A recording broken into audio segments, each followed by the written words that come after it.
We are back talking thoroughbred horse racing on the playbooksports.com horse report as we are just, 48 hours away or give or take from Christmas. Jon Hardoon and I are working hard as always around the holidays. How's it going, John? Good, Greg. How are you? I'm doing good. So, winner last week, so that's good. We picked a $15 winner on this show.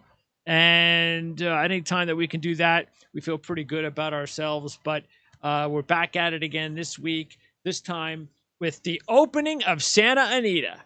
So how long does this meet go for? Oh, it goes a long time. It goes, I think, till June, as a matter of fact. It's a long meet. All right. There is no more Hollywood Park. All they have is Del Mar and Los Al as the off meets. And this started the winter meet, which is a terrific meet, and it's a terrific opening day because there's been no racing in SoCal for the last 2 weeks. So everyone's chomping at the bit to get back to horse racing, and day after Christmas, it's a big day in California for racing.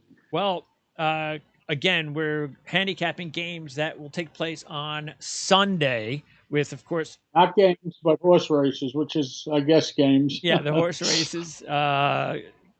Actually, I think there's a couple of football games on Saturday, but no horse racing. I think there's one in Japan. Right. Okay, so the two races are at Santa Anita Park. We're going to do race 7 to mile turf race to start with. By the way, one of the races we are not going to do because Hot Rod Charlie should go off as a heavy favorite in one of those races. But Hot Rod Charlie, he's going to cruise to another easy victory, you think, even though his sheet number went the opposite direction in his last race? Yeah, but any race he runs out of his last 7 races wins the race. Yeah. And there was who else is in that race? That's wasn't that horse that you picked last time? Yes, Azul, something right? Azul. Yeah, right. Yeah, he's in that race. So you never know, right? I mean, maybe that's the horse to keep an eye on. But and then there's another heavy favorite in one of the races. But I think there's, about 5 graded stakes races, something like that at Santa Anita on Sunday. I think 6. All right, we're doing 2 of them, starting with the Grade 2 Santa Anita Mathis Mile Stakes. This is... By the way, I just want to mention, everybody, if they should get an opportunity, there's a terrific horse running. His name is Flightline. He's in the Malibu. It's the 10th race. He has 2 career starts, and he won both of them by a combined 25 lengths. This horse is something special. It's going to be 1 to 5, but you have to watch the horse. It's worth the price of admission, to be honest. It's a 3-year-old. Too bad, then. 3-year-old, okay. Flightline. So... He's too fast for his own good. That's the problem. He ran a 4 first time out and a 2 in career start number 2 on the sheets. That's incredible. Yeah, have you seen? Probably haven't seen anything like that in a long time. No, that's why I'm telling everybody. Just if you're a horse racing fan at all, you want to watch that. So this race. is like what we were talking about last week. That the business of racing is just so hard because here's a horse that had to have difficulty because he didn't race until later in the year, correct? Or at least something pushed back his... Right, he didn't run until early this year, and then he took 6 or 7 months off of the 4 and ran a 2, and then he took off of that race. They were going to run him in the Breeders' Cup, but, when you're that fast, you're your own worst enemy because you're always going to have some sort of problems, not good. But, the Sadler's the trainer. He did a terrific job showing a lot of patience, and he's brought him back to the races, and he's supposedly ready to go. Well, hopefully we'll see that horse in a lot of big races in 2022. Yeah, he's running against Dr. Shivel, who ran in the Breeders' Cup, and Pratt rode Dr. Shivel in the Breeders' Cup, but he's opting to ride Flightline. Okay. Well, that's the 10th race, and we're also going to do race 11. But we're going to get started with race 7, as I mentioned. This is a 1-mile turf race, $200,000 purse for 3-year-olds. It's race 7 that should go off about 5:12 Eastern time. Don't forget, Santa Anita, so it's West Coast deal there. But 5:15-ish, that's not a bad starting time for this race. We'll start with the 1. None Above the Law. 9 of 16 lifetime with 6 wins. First race with a new trainer. Peter Miller was the old trainer.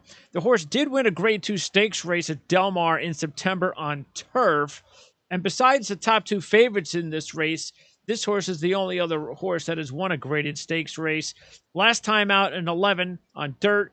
His best race was a 6 on dirt, but this is a turf race. Yeah, I don't like this horse at all. And by the way, Ruben Alvarado is filling in for Peter Miller while he steps into retirement for a while. So it's actually still, it's just that this guy was Peter Miller's assistant and took over the training of the Miller horses. And what's wrong with Peter Miller? He said that he needed time off. Okay. Whatever that means. So, and when that happens, what do you do? What do you do? Any horse? That obviously it's a step down because the regular trainer isn't there, correct? Well, not necessarily, because this guy was Peter Miller's right-hand man. So for all you know, he might have been handling the horse the whole time. Yeah, I'm sure he was. But all right, so that's good to know. All right, anyway, what do you think about None Above the Law? He has zero chance. Zero chance, he says. Yeah, you're going to need a 10 or better. This horse has never run a 10 on the grass. So best is a 12, and he's not even long. He's 6 to 1. That's the problem. Yes, correct. The 2 is Tarantino. All the name recognition started off with Bob Baffert, and everything looked great with Bob Baffert early on. But even though it didn't win any of those big races, second in the Holy Bull, fourth in the Fountain of Youth. But still, there was a lot of hope for the horse. But nothing has been happening since then. And you take a look at these sheet lines. The best 2 races are 11s, but that's on dirt. The best this horse has done is a 15, which was the last time out on turf. I don't like this horse at all. Another one too slow, and he's coming off a Lasix. Okay, next up, the 3 Airman, a 10 to 1 shot, 5 of 8 lifetime with just 1 win. The best this horse has ever done is a 14. Pass, right? Coming off a Lasix, pass, too slow. The 4 is Zaffarelli, an 8 to 1 shot, 7 of 11 lifetime with 2 wins. Has finished second 5 times in 10 turf races. Does have a win. The last race was the best race. That was a 10 last time out. But other than that, I mean, look at the last 3 results, all finishing 6th. I don't really see anything that I like too much about this horse either. I like this horse here. There are a group of horses that could run a 10 in this race, and this is one of them. The thing that I like about him is that he's 8 to 1. He's got the 10. And he's got the 10, exactly. He's a 3-year-old everybody turns a year older on January 1st. All horses celebrate their birthday. Do they have a big party all together? They all come together? Yeah, they go out drinking and they have a nice time. And anyway, he's 8 to 1. He's getting better. You know, he may react off the 10. I would have liked another 2 weeks, to be honest with you. But I think he has a shot, and he's live, and this is going to be one of the horses I like in here. And it's, by the way, this is the perfect example of the difference between the daily racing form and the sheets. Because like I said, you take a look at the daily racing form, and you go 6th, 6th, 6th. Well, what's so good about this horse? But the last 14, 13, numbers, 10. It's numbers that count. It's not where they finished. It's the numbers that And again, count. the last 3 in those results were 14, 13, and 10 on the sheets, coming off the career best 10 at 8 to 1. All right, next up is the horse that we both are going to put into our exactas, especially because it's a 20 to 1 long shot, is Cane Creek Road. And what I specifically like about Cane Creek Road, first of all, the horse has won 2 straight, which is nice. And look, Brad Cox took over the horse early on in I think the first 4 races. But since then, the trainers haven't been all that great, and the sheet numbers have been okay. But a couple of things. First of all, ran an 11 4 starts ago. That was the best of the horse's career.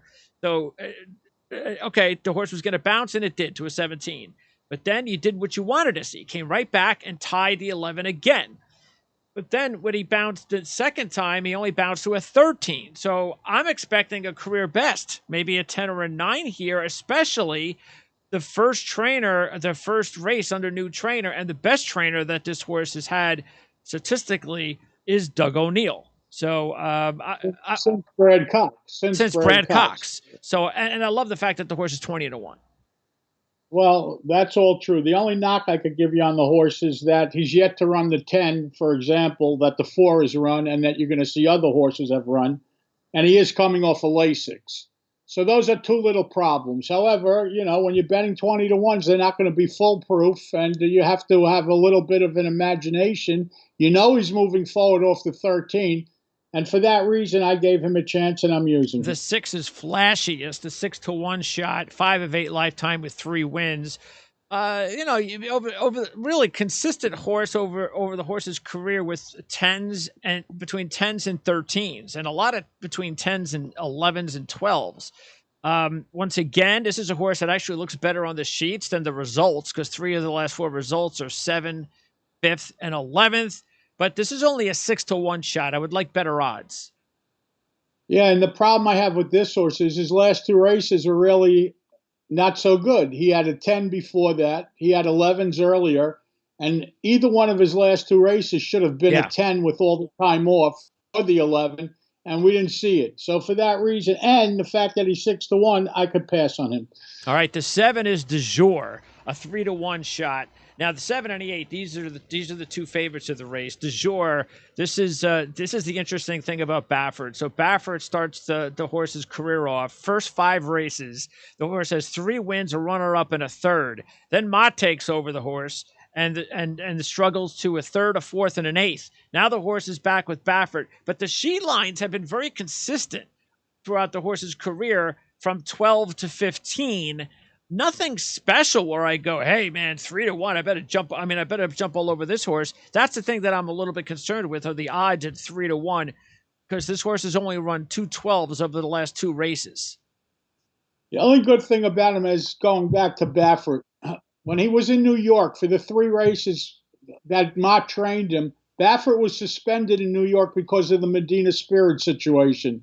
So while it said Baffert, Mott took over the training, I guess in name. But here's the bottom line. Originally I was going to use this horse, but at 3-to-1, he's never run a 10. Why am I using this horse? No. There's no value in using this horse at all, in my opinion. And I'm assuming this horse might go off as the favorite, too, because the Baffert and Pratt. Well, maybe, could be. You may be right, but I don't need him at a short price. I really don't. And so you're really saying to yourself, you got to choose potentially, and that's what I'm doing, and I think that's what you're doing too, between the 7 and the 8. And I chose the 8. As a matter of fact, this will be my top play at 5-2, Beyond Brilliant. 5 of 5 on turf with 2 wins. You mentioned the 7 didn't have 10s. Well, the 8's got not only 1 10, but 2 10s over the last 2 starts, a 10, 10, and 11 in the last 3 starts on turf. So that's the reason I'm choosing Beyond Brilliant. He's fine. I'm using him. The reason I'm going with the 4 over the 8 is because the 4's 8-to-1 and the 8's 5-2. Yeah. And then the 9 is Law Professor, and I'm going to put Law Professor in my exactas as well with 8-to-1. I'm hoping that the 10 last time out, which was, by the way, with Jose Ortiz on board for the first time. Ortiz is back on board with him again. I hope that that's the start of something good, because the first 5 races, first 4 were on dirt. Did have a 10 in there, but other than that, the 13 and the 10, the first 2 races on turf, maybe that's the sign of something good at 8-to-1 with Ortiz on board again. Yeah, I'm using him also. He's off of Lasix, but he's 8-to-1. Breaking from the 9 post on this turf course at a mile is not an easy thing to do, but I'm being rewarded by the price of 8-to-1. I like the 4 to key Zaffarelli. I'm going to use him with the 5, Cane Creek Road, the 8, Beyond Brilliance, and the 9, Law Professor. 4 with 5, 8, 9 in exactas, and reverse them as well. And my top pick is the 8, and I'm also throwing in the 5 and the 9. All right, now let's talk about Santa Anita race number 11. And this one is the last one on the card. This is going to be the Grade 1 American Oaks. So this is the highlight race of the day, of the first day of the new meet. This should go off about 7:20 Eastern time. And this is a $300,000 purse for Philly 3-year-olds. 1.25 miles, by the way, on turf. Again, race number 11, starting with the 1 Fluffy Socks. And 10 betting interests left after the late scratch of the 10. Eddie's New Dream is coming out. He will scratch. Okay, so that's I was going to ask you about why the 11 was handling the 10th post position, and that's the answer. Right. Okay. There you go. Fluffy Socks is a 3-to-1 shot. What you like about Fluffy Socks, first 5 races last year went from a 22 all the way down to a 13. The first 3 races of this year went from a 13 to a 10. The last two races, 12, 11.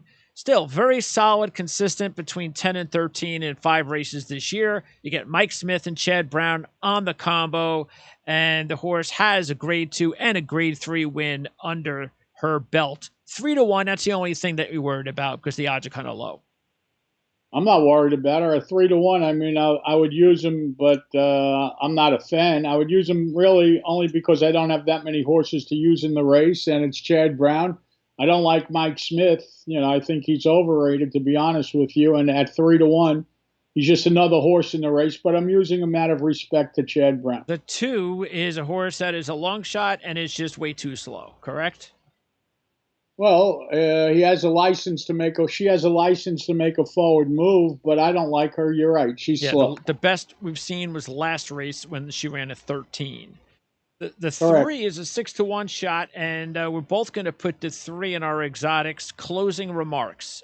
This is a 6-1 shot, and interesting about this horse is that she has gone up against the favorite 3 times and lost all 3, coming in second place by a neck, by 3/4 of a length, and by a length. So this is a horse that I think, hey, you know what? If I can get the favorite with this horse in an exacta and put out some decent money, maybe that'll be a payout that I'll be okay with. But taking a look at the sheets, take the dirt race out of there. You have an 11, 2 12s, and then the last race of her career was a 10, the best race of her career. And she's got time from that race, and she's a 3-year-old soon to turn 4, and she has a license to repeat the 10. The 4 is Nicest, and Nicest is an 8-1 shot. And the last 3 races for Nicest has gone 16, 12, and 11. So if you're going to pick Nicest at 8-1, which I believe John is going to do, you want to see that progress continue and maybe get a 10 or even a 9 out of Nicest. Well, that's what I'm hoping for. And at 8-1, and Johnny Velasquez riding for Mike McCarthy, it's a possibility. What I don't like, honestly, is her last race. She had big trouble at the start. She got left, so she got a lot of credit for that number, you know, after being off poorly. But I'm going to forgive it because I liked the 12 before. I just like the steady progression. The earlier races this year were all out of this country. So in the country, she has a 12 and an 11. You know, and I'm hoping that she repeats the 11 or runs a 10 off of it. And at 8-1, it's a value play, and it's my value play. What here. did you mean as far as that 11 last time out? So what? She had some trouble early. Yeah, she got left in the gate many left lengths. In the you gate. See the big S? Right. So she had to extend a lot of energy catching the field. So that all that goes into that 11. So she got credit for being off poorly and catching up. And and she finished thing. 3rd. Yeah, it's not a good thing. You know, she was off poorly. Okay. And this is the first of 4 horses in this field for McCarthy, by the way. All right. The 5 is the favorite going global at 9-5. And I'm not going, this is one of those favorites that I'm not going to try to beat. I'm going to just go with it and try to see if I can get a good exacta with this horse. There's so much to like about the horse compared to the other horses in the field. I know this is not going to be your top choice, but you know the horse has an 8, 4 10s, and then you got all the other stuff: 7 wins and a runner-up in the last 8 races. You got Pratt on board. So, what is it about the horse that you're willing to put her in your exotics, but not as your top choice? I'm nitpicking because the last race should have been better than the 10. She has an 8 to go back to, and she hasn't gotten back to it. What I will tell you about this horse is that obviously she loves Santa Anita. She has 1, 2, 3, 4 wins at Santa Anita. Her last 4 wins, all at Santa Anita. You know, I'm nitpicking. I don't like the fact that she didn't get back to the 8 that she ran earlier. She ran 2 12s, a 13 minus and a 12 minus off of the 8, and then had more time and only able to get back to a 10. Why didn't we see the 8? We may see the 8 Saturday. Maybe. I don't know. But at 9-5, I'm probably shorter than that because it's, you know, it's D'Amato and Pratt. Yeah, she could definitely win, but there's no value. Okay, the 6 is another horse, especially because of the odds I'm going to try to make some money with. Charges dropped. And if you take a look here at charges dropped, the new trainer came on board, and since then, we've had an 18, then a 16, then a 12. And when we hit the 12, that was the best number of her career. So we expected a little bit of a bounce. We got that last time out to a 15. I'm looking for another forward move here. I know I'm going to need a career best in order to hit the exotics the way I wanted to, but considering I'm getting 20 to 1, I'll roll the dice that maybe she can go ahead and hit it for me. Well, I'll never talk anyone off a 20 to 1 shot, but here are the problems. The problem is you have horses that consistently run 10s. This horse is yet to run better than a 12. She's coming off a Lasix. She does get Kent DeSormo, which is certainly a plus. He's been riding terrific. But I just think that she's a little slow, but 20 to 1, again, I don't knock 20 to 1 chips. Burgoo Alley. I think this horse is going to be more like 10 or 12 to 1 when it's all said and done. Or at least that's the way I think she should be, because she's never run better than a 12. She did that twice. She's coming off back-to-back 14s, and then she's 6 to 1. I don't think she'll be 6 to 1. 6 to 1? That's a crazy price. She's at 6 to 1. She's a toss-up. Yeah. She is. I wouldn't play her anywhere on any tickets at that price. As a matter of fact, the rest of the field you'll see looks to be slow, but pretty much through. Yeah. Is there one of those horses that you would pick out of the rest? Well, Ivy League looks like she has a flat line, never runs better than 13, so that's not good. Queen Goddess has, Queen Goddess hasn't done any. Yeah, 3 16s and a pair of 12s, so, maybe she'll finally make that forward move, but it's another McCarthy horse, and she's coming off a Lasix. And Single Soul looks just to be too slow, another one that ran a 13 top. Yeah. I ended up on the 4 nicest because of the price. I would use the 1 Fluffy Socks by default, the 3 Closing Remarks, and the 5 Glowing Global. 4 with 1 3 5 and reverse them as well. And the main punch probably should be 4 5 5 4. And I'm going to stick with the favorite, the 5, along with the 3 and the 6. Hopefully make some money on the exacta. Okay, so we're right back at it, more than likely at Santa Anita next week too, right, John? Either Gulfstream or Santa Anita, but that's for sure. John, have a Merry Christmas. You too. Merry Christmas. Happy holidays to everybody. And thank all the listeners that have participated throughout the year. We really appreciate you joining us. And we'll have one more of those races before the new year to thank everybody. And then hopefully that'll be it when we turn the corner and the calendar to the 2022. It's very possible we might be heading into our premium packages, but we'll let everybody know about that next week. So, John, appreciate it as always. Thank you, sir. Be well and stay safe, Merry everybody. Christmas, Thank everybody. you.